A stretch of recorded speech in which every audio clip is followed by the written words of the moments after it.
Hello students, आज हम लोग क्लास 11th का न्यू टॉपिक देखेंगे, very important topic. Last video में इन सब पर मैंने डिस्कस कर लिया था कि पैरेललोग्राम लॉ क्या है। तो आज हम लोग पढ़ेंगे analytical method of parallelogram. Parallelogram law का एनालिटिकल मेथड क्या है, कैसे इसको सॉल्व किया जाएगा। तो जरा इस लॉ को एक बार और ध्यान से देखते हैं। मैंने आपको ट्रायंगल लॉ और पैरेललोग्राम लॉ में डिफरेंस बताया था। क्या डिफरेंस था? ट्रायंगल लॉ में हम लोग क्या करते थे? ट्रायंगल लॉ में हम लोग हेड से क्या करते थे? टेल जोड़ते थे, याद आ रहा है। पैरेललोग्राम में क्या करते हैं? टेल से टेल जोड़ते हैं। पैरेललोग्राम में क्या करते थे? टेल से टेल। मैंने आपको बताया था कि एक वेक्टर P यदि ये है और दूसरा यदि ये वेक्टर Q दिया है तो दोनों देखो टेल से टेल जुड़ा हुआ है। जुड़ा कि नहीं जुड़ा है? और जो इसका रिजल्टेंट होगा वही इसका डायगोनल ही रिजल्टेंट कहा जाएगा। और इसको हम लोग एक नकली पैरेललोग्राम बना लेंगे। यहाँ तक तो सबको समझ में आया था कि नहीं समझ में आया था? ये बात समझ पाए थे कि नहीं समझ पाए थे? ये एक नकली पैरेललोग्राम हमने बना लिया, ठीक है। तो ये जो रिजल्टेंट होता था किसके बराबर होता था बेटा? इन दोनों वेक्टर के सम के इक्वल होता था।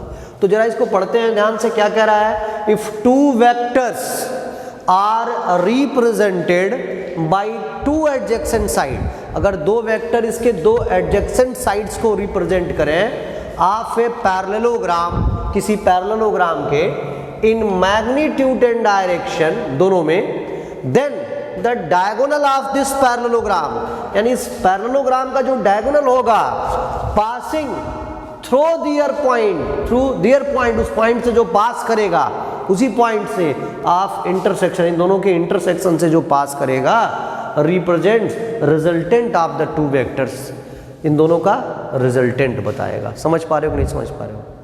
कंफर्म है? इन दोनों का रिजल्टेंट इसी इंटरसेक्शन से इसके पास हो रहा है, तो इसका डायगोनल इसका रिजल्टेंट बन जाता है, ठीक है। देखो, अगर कहीं ऐसे सिर्फ वेक्टर P लिखा है और P लिखा है तो दोनों में डिफरेंस है। P जो है, इधर देखो बेटा, समझो, मैग्नीट्यूड बताता है। क्या बताएगा? मैग्नीट्यूड सिर्फ P, और ये वेक्टर P है। तो इसको आप नॉर्मली ऐड कर सकते हैं, बट इसको जैसे अलजेब्रा ऐड करते हैं उसको उस तरह से इसको ऐड नहीं कर सकते, लेकिन इसको कर सकते थे। तो जब P लिखा हो तो समझ जाइएगा कि वो मैग्नीट्यूड ऑफ P बता रहा है। क्या बता रहा है? मैग्नीट्यूड ऑफ P बता रहा है। यहाँ तक तो शायद किसी कोई दिक्कत नहीं है, बात समझ में भी आ रही है मुझे क्या कहना है, ठीक है।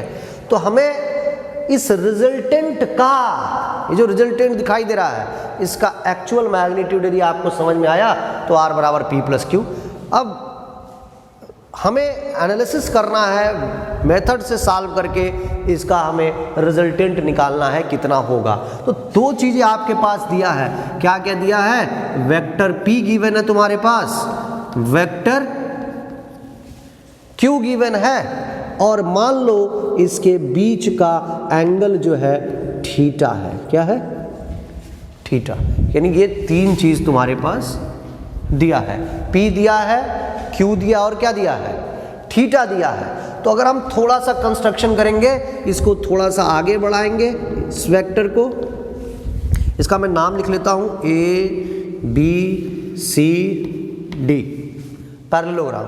तो हमने AB को आगे बढ़ाया और यहां से एक परपेंडिकुलर ड्रा कर दिया। ये परपेंडिकुलर है, ध्यान देना बेटा, एक परपेंडिकुलर ड्रा कर दिया, ठीक है। और इसका नाम N लिख लो, कुछ भी लिख सकते हो, N लिख लो। अब हम थोड़ा सा ज्योमेट्री लगा करके, थोड़ा सा ट्रिग्नोमेट्री का यूज करके इसका वैल्यू निकाल लेंगे Bn का और Cn का। देखो, ये AD जो है, क्या BC इसके इक्वल होगा? यानी मैग्नीट्यूड में Q के बराबर होगा। हम वेक्टर नहीं बता रहे हैं, मैग्नीट्यूड में बराबर होगा Q के, तो वेक्टर नहीं लगेगा। तो अगर हम इसका वैल्यू निकालें और इसका निकालें तो जरा इस वाले, अगर ये थीटा है तो क्या ये थीटा होगा? करेस्पॉन्डिंग एंगल है, होगा कि नहीं होगा? थीटा कंफर्म हो? थीटा ही तो होगा, करेस्पॉन्डिंग एंगल है, दोनों साइड पैरेलल है तो करेस्पॉन्डिंग एंगल है। तो जरा बताओ बेटा, साइन थीटा बराबर क्या होगा? Perpendicular by hypotenuse. परपेंडिकुलर क्या है? Cn और हाइपोटेन्यूज कितना है Q। Q मैग्नीट्यूड में Q, तो क्या Cn को हम लोग Q साइन थीटा नहीं लिख सकते हैं? बोलो, लिख सकते हैं? लिख सकते हैं। उसी तरह से ये निकालना है Bn, तो फिर उसी ट्रायंगल में आ जाए। अब क्या ले लें? कॉस थीटा बराबर बेस बाई हाइपोटेन्यूज Q है, तो क्या Bn बराबर Q कॉस थीटा नहीं निकल गया? कोई दिक्कत यहां तक? ये बात समझ पा रहे हैं? हमने Cn निकाल लिया और Bn निकाल लिया, इसकी वैल्यू आ गया Q साइन थीटा, और ये कितना आ गया? Q कॉस थीटा आ गया। दिख रहा है? कोई दिक्कत यहां तक है नहीं। अब थोड़ा सा आगे हम लोग और कंस्ट्रक्शन करेंगे, ध्यान से समझिए। रिजल्टेंट पता चल गया थीटा। अब इस पूरे ट्रायंगल में आए ACN, triangle ACN right angle triangle है, तो पाइथागोरस थ्योरम लगा दो। AC स्क्वायर, AC क्या है? रिजल्टेंट, और रिजल्टेंट के मैग्नीट्यूड का स्क्वायर करो, इसलिए R स्क्वायर सिर्फ लिखो, वेक्टर नहीं, मैग्नीट्यूड स्क्वायर बराबर, पढ़े ना फार्मूला क्या? मतलब रिजल्टेंट स्क्वायर और hypotenuse square is equal to perpendicular square plus base square. तो बेस की वैल्यू क्या थी? AN square plus CN square, तो R square is equal to AN के जगह AB प्लस BN लिख सकते हो, AB प्लस, तो AB की जगह क्या है बेटा? P, मैग्नीट्यूड P ले लो सिर्फ, और इसके जगह Q कॉस थीटा का स्क्वायर प्लस Cn के जगह Q साइन थीटा का स्क्वायर, तो Q square sine square theta. कोई दिक्कत है? A प्लस बी का होल स्क्वायर लगाओ, तो R square is equal to P square plus Q square plus 2AB cos theta, तो सॉरी 2AB होता है, लेकिन यहाँ पर 2PQ cos theta plus Q square sine square theta. क्या सही है? ये कहीं कुछ छूट रहा है? ध्यान से देखो।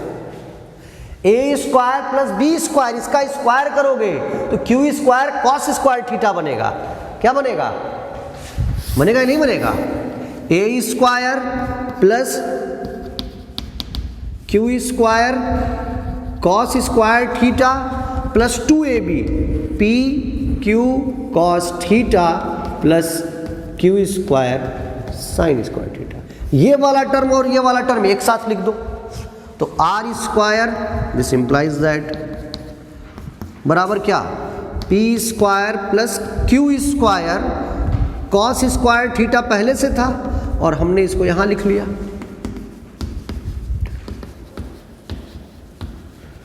ठीक है, चलो, तो R स्क्वायर बराबर P स्क्वायर, दोनों में कॉमन क्या मिल गया?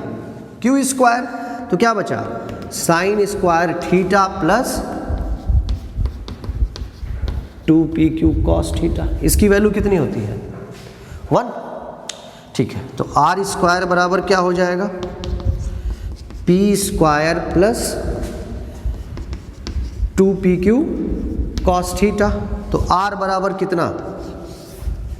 Under root P square plus Q square 2PQ। ये रिजल्टेंट निकल गया इन दोनों वेक्टर का। कंफर्म हुआ? श्योर? जल्दी से नोट करिए, इसको आगे बढ़ा जाए। हाँ, रिजल्टेंट जो है नोट कर लो जल्दी से, हो जाए तो फिर आगे हम लोग इंक्रीज करते हैं।